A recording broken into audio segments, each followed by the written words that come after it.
Asma en Égypte intervient depuis 30 ans, étant donné que c'est le berceau d'Asma.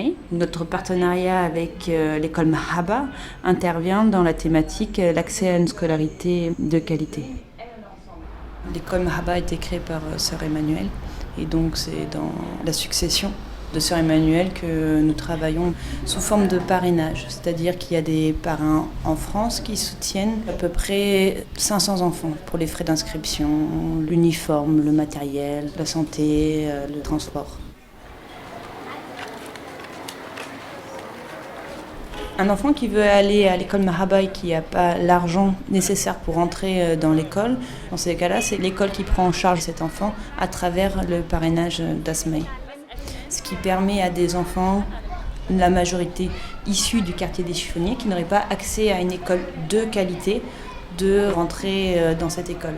Et donc les enfants peuvent imaginer un futur professionnel autre que celui hérité de leurs parents.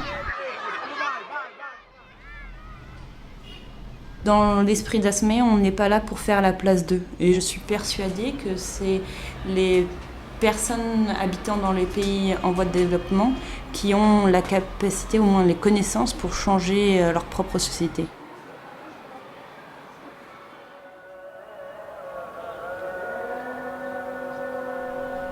La société égyptienne, elle a connu un événement important. Et moi, mon plus grand souhait, c'est que cette société arrive à obtenir ses droits.